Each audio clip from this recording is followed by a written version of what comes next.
Imaginemos a seguinte cena. O capitão de um transatlântico gigantesco, bem no meio do oceano. Um navio realmente colossal, imagino. Isso, gigantesco. E ele gira o leme com toda a força para a direita, o esforço é enorme, ele transpira, a intenção é a melhor possível, mas o navio simplesmente não responde. Fica inerte. Exato. A embarcação continua na mesma rota, pesada, cortando a água, como se ninguém tivesse lá na cabine de comando. É uma imagem muito forte, né? Sim, super visual e muito frustrante. Ela foi usada pelo Marcelo Telles, um dos grandes construtores da cultura da Ambev, para descrever o drama diário de muitas grandes empresas. E é com essa cena do capitão impotente que a gente abre a nossa investigação de hoje. Vamos tentar desempacotar o que realmente significa tentar mover uma estrutura gigantesca e descobrir o motivo da força bruta da liderança quase nunca ser suficiente. O interessante de usar essa metáfora logo de cara é a conclusão lógica que a gente tira dela. Porque, veja bem, quando o navio não vira, a primeira reação instintiva do mercado ou até do conselho de administração é o quê? Culpar o capitão. Exatamente. Presume-se logo uma incompetência da liderança. Aí troca-se o CEO e espera-se um milagre. Que não vem na maioria das vezes. Não vem, porque a realidade é bem mais complexa. O leme não responde, não por falta de vontade de quem está no comando, mas pela ausência completa de um sistema real, sabe? Um sistema que conecte a cabine lá em cima às hélices que estão submersas batendo água lá embaixo. Faz todo sentido. E preencher essa lacuna colossal entre a intenção de quem lidera e a execução lá na ponta da linha, eu diria que é o grande foco da nossa análise aqui. O que nos leva diretamente ao centro da nossa conversa. Hoje, a nossa missão é explorar as entranhas da filosofia de gestão do Vicente Falcone. O maior alfabetizador de gestão do Brasil. Sem dúvida, para quem está nos acompanhando e busca entender como a engrenagem realmente gira, sem aqueles jargões corporativos vazios, né? Nós reunimos um material muito denso hoje. É um prato cheio. Com certeza.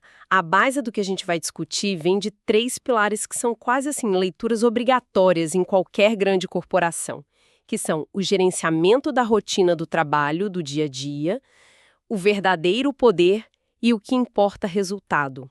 3 clássicos absolutos. Sim, mas eu queria entender uma coisa logo de início, já que você estudou a fundo essas fontes. Essa conversa tem um tom muito focado em quem toma decisões de alto nível, né? O famoso C-level. Qual é a lente que a gente vai usar para olhar para esses livros hoje? E a lente precisa ser analítica e, acima de tudo, madura.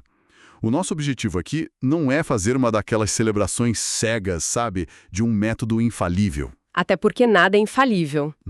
Exato. Os sucessos dessa metodologia são imensos, históricos, inegáveis. Mas para quem lida com a complexidade real do mundo corporativo todos os dias, é crucial examinar criticamente os limites estruturais disso tudo. Olhar onde o sistema quebra, né? Isso. Nós vamos investigar o que acontece quando uma gestão perfeitamente lógica, toda baseada em planilhas e indicadores, colide de frente com cenários caóticos de governança, crises financeiras ou com a natureza que é totalmente imprevisível do comportamento humano. Perfeito. Mas antes da gente chegar na parte das planilhas, dos indicadores de desempenho, a gente precisa dar um passo atrás. Pelo que eu analisei do material, o método Falcone não surgiu de um estalo de genialidade isolado, né? Ele tem raízes filosóficas bem profundas. Bem profundas. De onde vem essa base toda? Vem de uma fusão muito peculiar de ideias, na verdade. Se a gente for buscar a origem lá atrás, a gente conecta essa filosofia diretamente ao pensamento cartesiano, lá do filósofo René Descartes. Certo. E o que é isso na prática para o gestor? É a ideia simples, mas extremamente poderosa, de pegar um monstro, sabe? Um problema complexo e assustador, e fatiar ele em partes menores, até que essas partes fiquem pequenas o suficiente para serem gerenciáveis e resolvidas uma a uma. Dividir para conquistar. Literalmente. E somado a essa lógica de fatiar o problema, a gente tem a imensa influência da tradição japonesa de gestão do pós-guerra. Ah, o Japão estava em escombros nessa época, precisava reconstruir o país inteiro. Exato. E para isso, eles adotaram com um rigor absurdo os ensinamentos de engenheiros americanos, que eram focados em qualidade. como o W. Edwards Deming e o Joseph Juran. Entendi. Então, o DNA dessa gestão é basicamente a lógica cartesiana fundida com essa disciplina obsessiva japonesa pela melhoria contínua. E lendo sobre essa fusão, tem uma regra de ouro que, assim, salta aos olhos logo de cara. É uma premissa brutalmente simples, mas que parece ser uma tortura para as empresas aplicarem na segunda-feira de manhã, que é só se age sobre fatos. Parece óbvio, mas não é. Pois é. Eu fico pensando nas empresas modernas, elas vivem nadando num mar de dados, pagam fortunas por sistemas de inteligência caríssimos, mas parece que confundem ter uma tela cheia de gráficos coloridos com agir de verdade. Olha, esse é um dos diagnósticos mais precisos sobre a disfunção corporativa que a gente vê hoje em dia. Há uma separação muito clara a ser feita entre informação e conhecimento, segundo os livros. Qual a diferença prática? Informação pura, hoje em dia, virou commodity. É apenas ruído. Ter relatórios e mais relatórios empilhados na mesa ou num dashboard digital, isso não muda absolutamente nada ao jogo de uma empresa. Fica lá só pra bonito. Uhum. O conhecimento real, aquele que tem tração e altera a realidade do negócio, ele só nasce quando existe uma análise aplicada sobre essa informação. A ação. É o ato disciplinado de olhar para aquele dado, descer até a causa raiz de um problema e agir cirurgicamente sobre ela. Sem ação, o dado é completamente inútil. Tem uma definição nesse material que eu achei fantástica, porque ela quebra totalmente aquela visão de filme de Hollywood sobre o que é ter poder dentro de uma empresa. A equação do Falcone diz que o poder, com P maiúsculo, é igual à soma de 3 coisas: capacidade analítica, conhecimento técnico e liderança. É uma equação libertadora. Por quê? Porque ela desmistifica aquela ideia ultrapassada de que o poder emana puramente do cargo que está escrito no crachá da pessoa ou do carisma magnético de um indivíduo. Aquele chefe que bate na mesa, grita com a equipe. Se ele não tiver a capacidade analítica para ler o problema, o conhecimento técnico para propor a solução exata e, claro, a liderança prática para engajar as pessoas na execução daquilo. O poder não é impor o medo. De forma alguma. O poder, nessa visão, é a capacidade técnica de produzir resultados previsíveis e consistentes. Tá, a filosofia faz muito sentido. Mas vamos levantar o capô e olhar para o motor que faz isso tudo girar na prática. Existe uma espinha dorsal muito famosa nesse universo, que é o ciclo PDCA. Planejar, executar, checar e agir. Isso.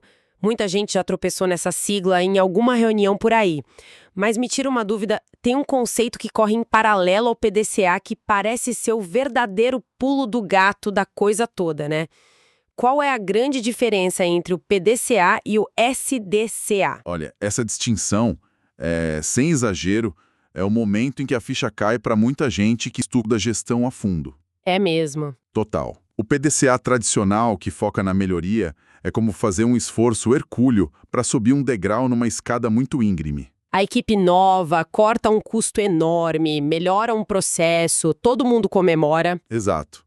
Mas o que garante que a empresa não vai escorregar e voltar para o degrau de baixo no mês seguinte, quando o foco do diretor mudar para outra coisa? É exatamente aí que entra o SDCA, que é o ciclo de manutenção. A letra S vem de standard, ou padrão em inglês. Sabe o que isso me lembra?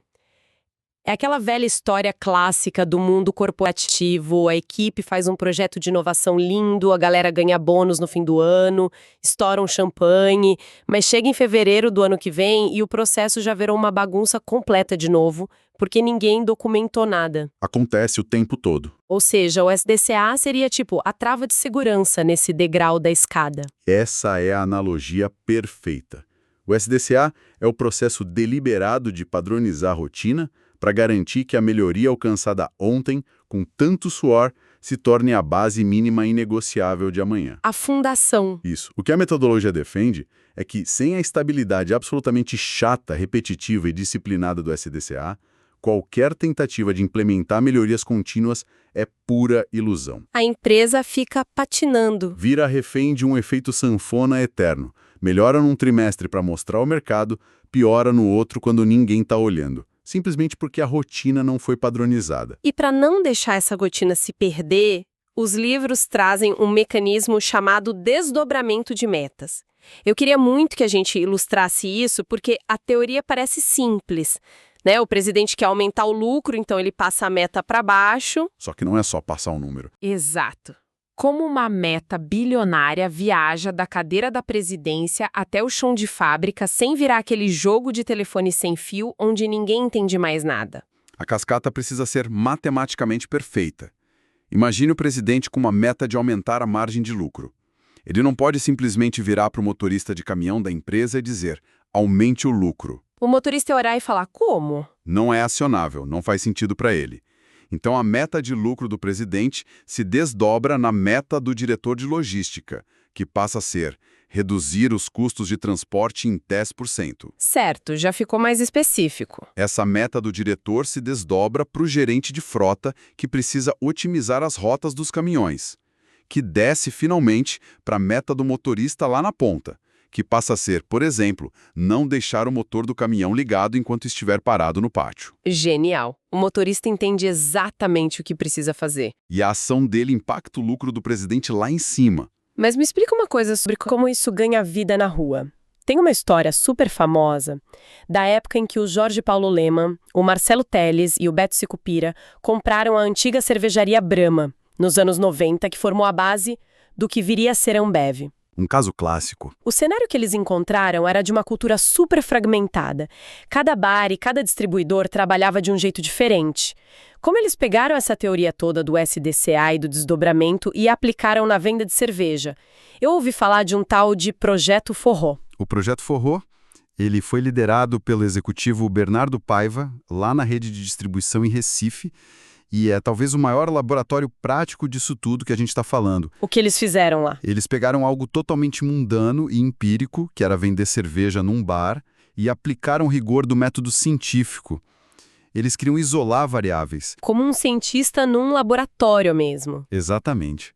Por exemplo, eles se perguntavam, se a gente der mesas amarelas com o logo da marca para o dono do bar, a venda aumenta quantos %? E mediam isso. Mediam. E se em vez da mesa a gente der um freezer novo? E se combinarmos a mesa amarela e o freezer no mesmo bar, qual é a alteração na curva de consumo? Ou seja, eles tiraram totalmente o achismo da jogada. 100%. Não era mais aquele vendedor carismático dizendo que achava que o bar ia vender mais se tocasse música alta. Eles mediam tudo. Tudo? Eles testaram hipóteses e mediram resultados baseados estritamente em fatos. E o mais importante de tudo, a partir dos resultados lá de Recife, eles construíram uma máquina de vendas replicável em escala nacional. O padrão. Seguisse o padrão, o nosso famoso SDCA. Impressionante. Mas aqui me surge um incômodo. E acho que é um incômodo muito comum quando a gente estuda esse nível de controle todo. Pode falar. Quando a gente fala em transformar absolutamente tudo em processos numéricos, padrões, rotinas engessadas, parece que o ser humano vira apenas uma peça de máquina fria, uma engrenagem que pode ser trocada a qualquer momento. Isso é uma crítica frequente. Mas tem um detalhe nos relatos dos treinamentos de implementação que me pegou totalmente de surpresa. O próprio Falcone cravou que 70% do sucesso de qualquer método de gestão não é a planilha genial, não é o software, não é a matemática. 70% é liderança e é gente. Como a gente concilia essa frieza dos números com o fator humano? É fundamental a gente desmistificar isso. Por muito tempo, o mercado vendeu a falsa ideia de que uma gestão metodológica dura e focada em resultados era o oposto de uma gestão humanizada. Que eram coisas inimigas, né? Exato. Mas a prática mostra que é impossível separar as duas coisas. O método, por mais perfeito e lógico que seja no papel, ele é uma entidade morta. Ele só ganha vida, ele só respira através das pessoas. Claro. Se as pessoas que executam a rotina não estiverem suportadas por um ambiente adequado, o sistema inteiro desmorona como um castelo de cartas. E a prova definitiva disso é um caso da própria Ambev, né? Eles estavam com um problema gravíssimo de alta rotatividade, o famoso turnover, de funcionários nas fábricas.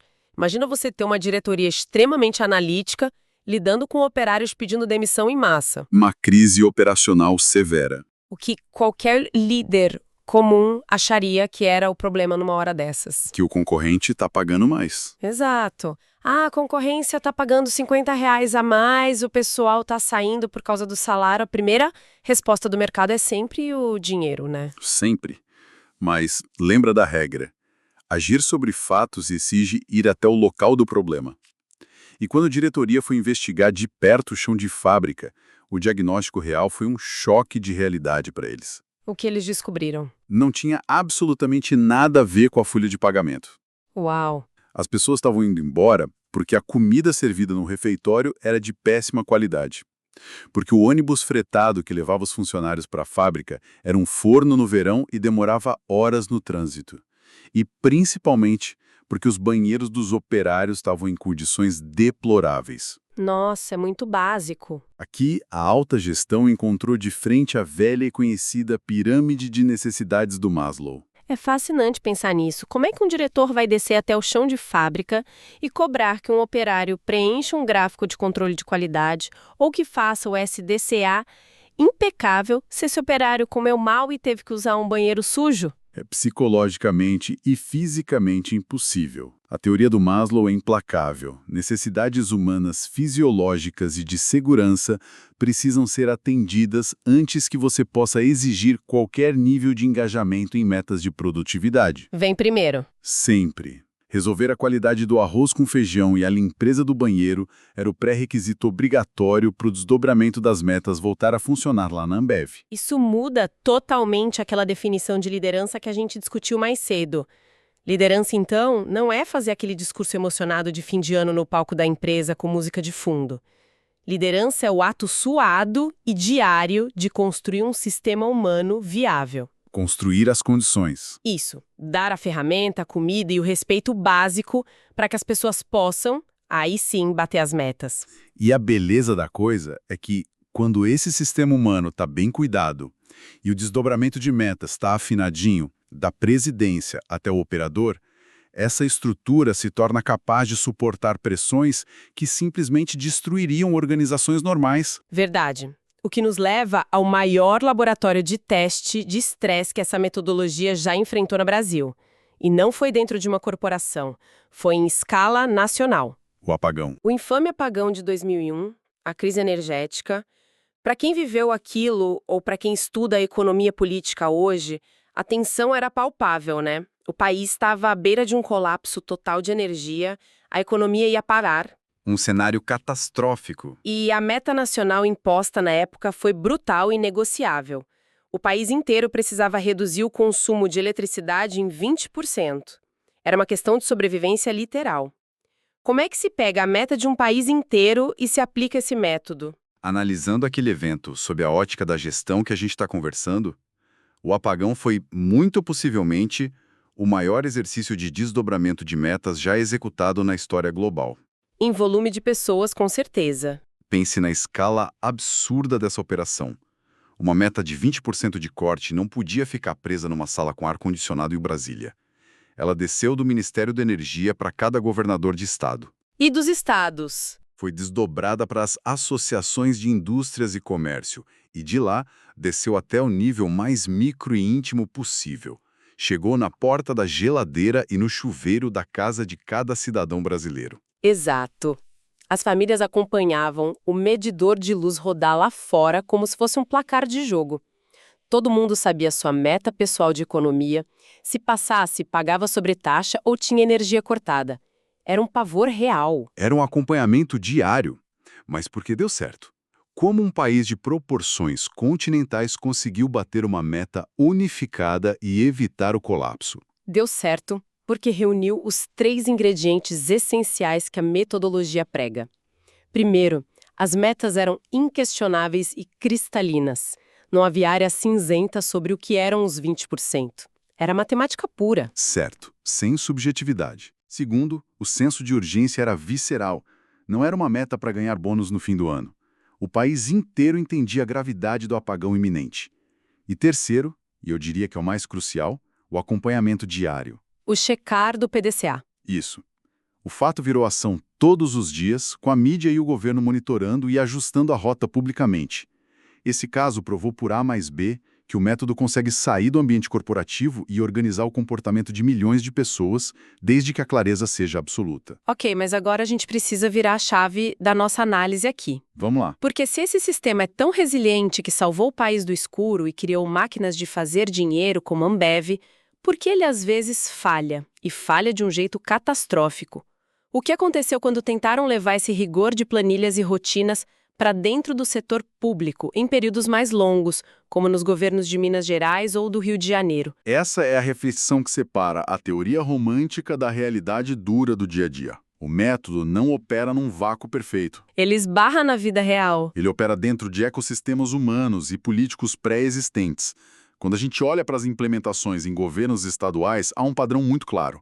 Nos primeiros meses, os resultados costumam ser fortíssimos. Porque arruma a casa básica. Exato. Cortam-se desperdícios óbvios, indicadores de saúde ou educação sobem rapidamente, porque a rotina básica, o tal do PDCA, é instaurada, mas a longo prazo esses ganhos frequentemente derretem. E por que derretem? O que quebra a máquina no setor público? Quebra porque a máquina pública tem dinâmicas que o PDCA não consegue curar sozinho, ao clientelismo, que em termos práticos significa usar os cargos e a estrutura pública não para buscar eficiência, mas para pagar favores políticos e acomodar aliados. E tem as trocas de governo também, né? A descontinuidade brutal a cada 4 anos. E, claro, existe o obstáculo supremo, que é a corrupção.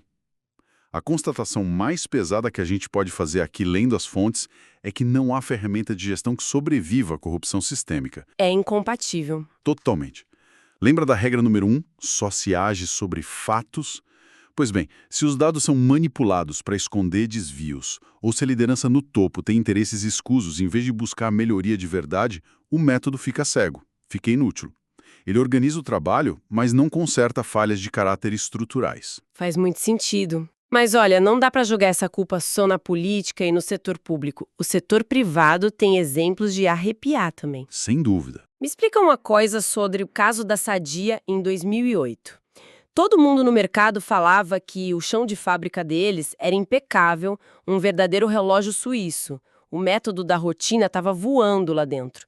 Como é que uma empresa com processos operacionais tão perfeitos, vendendo frango e presunto, quase vai à falência de um dia para o outro? O colapso da Sadia é uma das maiores aulas sobre governança da história corporativa recente. O que aconteceu foi que a diretoria financeira começou a fazer apostas altamente arriscadas no mercado financeiro usando derivativos cambiais. Dinheiro da empresa rodando como especulação?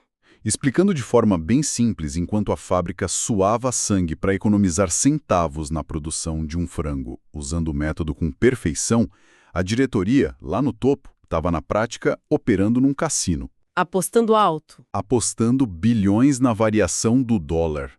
Quando a crise global estourou em 2008 e o dólar disparou, eles tiveram perdas bilionárias em questão de dias. A empresa quase quebrou. Ou seja, a operação do mundo real, a fábrica, estava blindada, mas a estratégia financeira estava completamente solta. Exatamente. O que nos ensina uma lição dura: a gestão operacional de excelência não garante blindagem estratégica.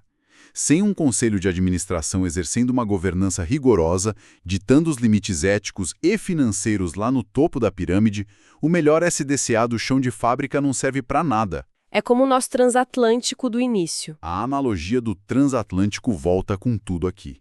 O método garante que o navio navegue com eficiência máxima, mas é a governança que define para onde a proa está apontando. Se a governança apontar o navio para um abismo, você só vai chegar à tragédia mais rápido e com mais eficiência. Perfeito, é exatamente isso. Tem um detalhe irônico em toda essa história que é fascinante da gente observar.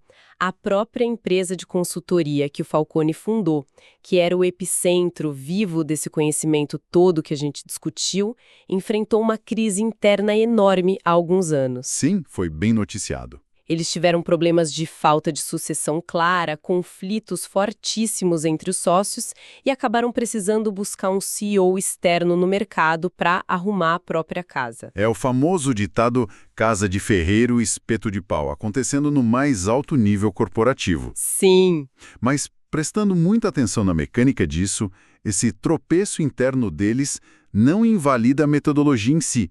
Na verdade, prova o ponto mais frágil de todos. O método não tem vida própria. Ele não se sustenta sozinho. Não é um software que você instala, aperta play e vai dormir. Ele exige manutenção e disciplina humana constante, inclusive na liderança máxima. No momento em que a governança ou o ego são negligenciados, a estrutura treme. Não importa quem assina o livro. Incrível. Olha, para quem está nos ouvindo e quer mastigar essas ideias na próxima reunião de planejamento, acho que vale uma síntese executiva de tudo que a gente explorou. Manda bala. Primeiro, a grande lição é que gestão é um método cartesiano, não um show de carisma.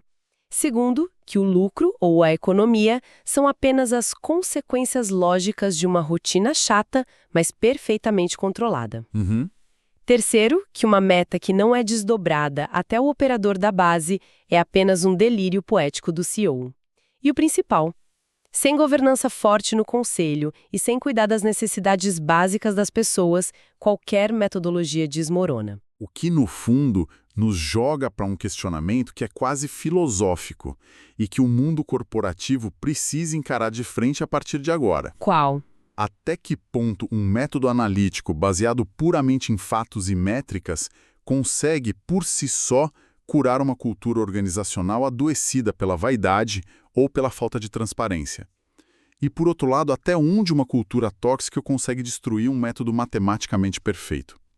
O que fica evidente para quem estuda essas fontes é que o poder real, como a gente debateu lá no início, reside exclusivamente na capacidade de transformar conhecimento duro em ação disciplinada, e isso sempre vai depender de quem aperta o botão. O fator humano sempre fala mais alto.